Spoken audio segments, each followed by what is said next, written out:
자, 2027학년도 한양대 입시. 도대체 뭐가 어떻게 바뀌는 걸까요? 매년 입학 전형이 복잡하게 바뀌잖아요. 그래서 제가 오늘 그 핵심만 딱 뽑아서 아주 명쾌하게 정리해 드릴게요. 지금부터 저랑 같이 합격으로 가는 가장 빠른 길 한번 찾아볼까요? 매년 발표되는 입시 요강 보면 진짜 어디서부터 봐야 할지 막막하고 머리 아프셨죠? 괜찮아요. 정말 잘 오셨습니다. 제가 오늘 가장 중요한 핵심만 콕콕 짚어드릴게요. 자, 오늘 우리가 살펴볼 내용 순서대로 한번 볼까요? 먼저 2027학년도 전형 계획의 큰 그림을 싹 훑어보고요. 그리고 작년이랑 뭐가 달라졌는지 이 주요 변경 사항들 짚어볼 거예요. 그 다음엔 입시의 가장 큰 두 갈래 길이죠. 수시랑 정시, 핵심 전략을 알아보고 이걸 바탕으로 과연 나한테는 어떤 전형이 맞을지, 마지막으로 절대 놓치면 안 되는 입시 일정까지 이 순서대로 모든 걸 알아볼 겁니다. 자, 그럼 바로 첫 번째 내용부터 시작해보죠. 네, 첫 번째 순서입니다. 2027학년도 전형 계획 합격으로 가는 첫걸음을 떼어보겠습니다. 자, 두 번째, 2027년 과연 무엇이 달라질까요? 이건 정말 수험생이라면 반드시 꼭 알아야 할 주요 변경 사항들이니까 집중해 주세요. 가장 큰 변화, 진짜 제일 중요한 변화는 바로 논술 전형이에요. 보세요. 원래는 논술 90%에 학생부 10%를 받거든요. 근데 이제는 그냥 오로지 논술 100%입니다. 학생부, 즉 내신 성적에 대한 부담이 완전히 사라진 거죠. 이게 무슨 뜻이겠어요? 그동안 학생부 관리는 좀 어려웠지만 나는 글쓰기 하나는 자신 있다, 논리적으로 따지는 건 자신 있다 하는 학생들한테는 이건 정말 파격적인 엄청난 기회가 될 거라는 거죠. 그 밖에도 중요한 변화들이 꽤 많습니다. 하나씩 볼게요. 첫째, 사회적 배려 대상자를 위한 사회 통합 전형이라는 게 새로 생겼어요. 둘째, 고른 기회 전형의 문이 더 넓어졌습니다. 자립 지원 대상자까지 지원 자격이 확대됐거든요. 셋째, 학생부 종합 전형, 흔히 학종이라고 하죠. 여기서는 서류형 비중은 줄고 추천형 비중이 늘어났다는 점, 그리고 마지막으로 이거 정말 중요합니다. 학교 폭력 기록이 있으면 이제 그냥 감점 수준이 아니라 아예 불합격 처리될 수도 있다는 거, 이건 반드시 꼭 기억해야 합니다. 자, 보세요. 논술 100%에 학종은 추천형을 늘린다. 이 변화들이 대체 뭘 의미하는 걸까요? 이건 바로 평가의 초점이 이동하고 있다는 아주 강력한 신호입니다. 예전처럼 그냥 스펙을 쭉 나열하는 시대는 끝났다는 거예요. 이제는 각 전형의 성격에 딱 맞는 여러분만의 핵심 역량이 그 어느 때보다 중요해졌습니다. 자, 세 번째 파트입니다. 입시의 가장 큰 두 갈래길이죠. 수시냐, 정시냐. 여러분의 근본적인 선택에 대해 알아보겠습니다. 2017 학년도 한양대 모집 비율을 보면요. 수시가 56.5%, 그리고 정시가 43.5%입니다. 수시 비중이 절반을 살짝 넘죠? 그러니까 일단 수시 지원을 기본 전략으로 생각해야겠지만 정시도 보세요. 43.5%면 이거 절대 무시 못할 숫자거든요.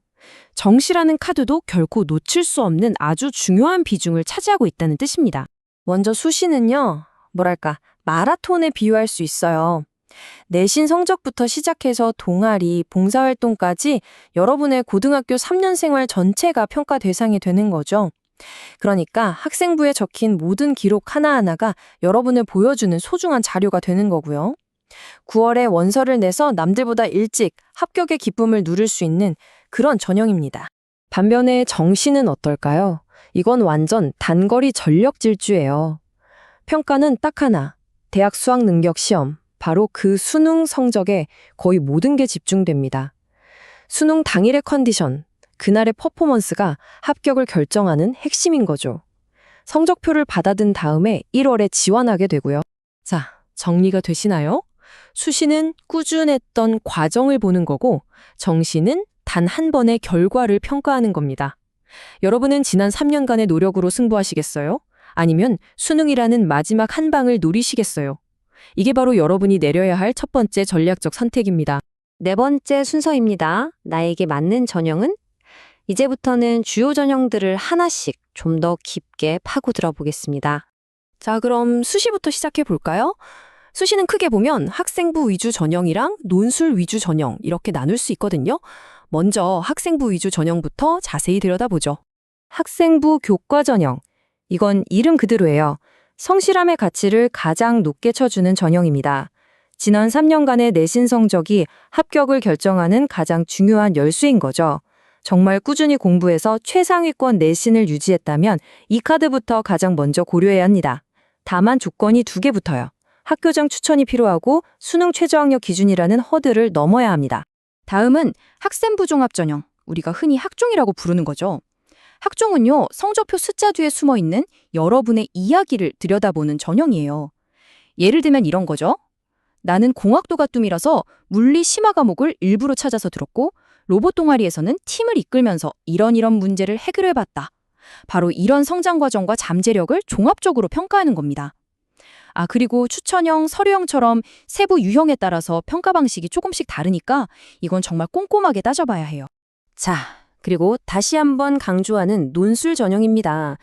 평소에 좀 비판적으로 생각하고 자기 생각을 글로 쓰는데 자신 있다 하는 분들은 내신 성적 걱정 없이 오직 논술 실력 하나만으로 승부할 수 있는 절호의 기회입니다. 정말이에요. 다만 이것도 조건이 하나 있죠. 수능 최저학력 기준이라는 마지막 허들은 반드시 넘어야 한다는 점 잊지 마세요. 자, 그럼 한눈에 딱 들어오게 정리해볼까요? 보세요. 내신 성적이 나의 가장 강력한 무기다? 그럼 교과 전형. 나는 성적뿐만 아니라 나만의 스토리가 있다? 그럼 종합 전형. 나는 다른 건 몰라도 글 하나는 기가 막히게 쓴다? 그럼 논술 전형입니다. 간단하죠? 여기에다가 수능 최저를 맞출 수 있는지, 면접은 있는지 없는지 이런 것까지 다 고려해서 나한테 가장 승률이 높은 전형이 뭘지 전략적으로 고민해야 하는 시간입니다. 자, 수시에 대해서는 충분히 알아본 것 같네요. 이제 정시로 넘어가 보겠습니다. 정시는요, 수시보다 훨씬 단순해요. 핵심은 딱 하나. 뭐라고 했죠? 네, 바로 수능 성적입니다. 정시의 핵심은 뭐니 해도 수능 위주 전형이죠. 수능 성적 90%에 학생부 종합평가 10%가 더해져서 최종 합격자를 뽑는데요. 여기서 잠깐 학생부 10%가 들어간다고 해서 그럼 내신도 중요한가? 하고 헷갈리시면 안 돼요. 이건 교과 성적을 숫자로 딱딱 계산하는 게 아니라 학교 생활을 얼마나 충실히 했는지를 정성적으로, 그러니까 종합적으로 평가하는 방식이에요. 하지만 역시나 압도적인 영향력을 갖는 건 수능 성적입니다. 정시를 노린다면 수능에 정말 모든 걸 걸어야 해요. 자, 드디어 마지막 5번째 파트입니다. 아무리 전략을 기가 막히게 세워도 날짜를 놓치면 그냥 다 끝이죠. 2027학년도 입시 달력, 지금 당장 여러분 달력에 표시해두세요. 먼저 수시 타임라인입니다. 9월 초에 원서 접수를 시작하고요. 11월 19일에 대망의 수능을 치르죠. 그 사이에도 대학별 평가는 계속됩니다. 그리고 크리스마스를 한 일주일 정도 앞둔 12월 18일까지 모든 합격자가 발표됩니다. 정시 일정은 새해와 함께 시작됩니다. 2027년 1월 초에 원서 접수를 하고 1월 한 달 동안 평가를 거쳐서 2월 5일까지 합격자 발표가 나고요. 최종 등록은 2월 중순에 마무리됩니다. 자, 오늘 저와 함께 한양대 2027학년도 입시라는 커다란 지도를 한번 쭉 펼쳐봤습니다. 이제 여러분 손에 지도가 들려있는 거예요. 여러분은 자신의 가장 강력한 무기를 가지고 어떤 길을 선택하시겠습니까? 여러분의 그 전략적인 선택 하나하나가 미래를 결정합니다. 오늘 제가 들은 이 정보가 그 선택의 길 위에서 든든한 나침반이 되기를 진심으로 바라면서 모든 수험생 여러분의 도전을 응원하겠습니다.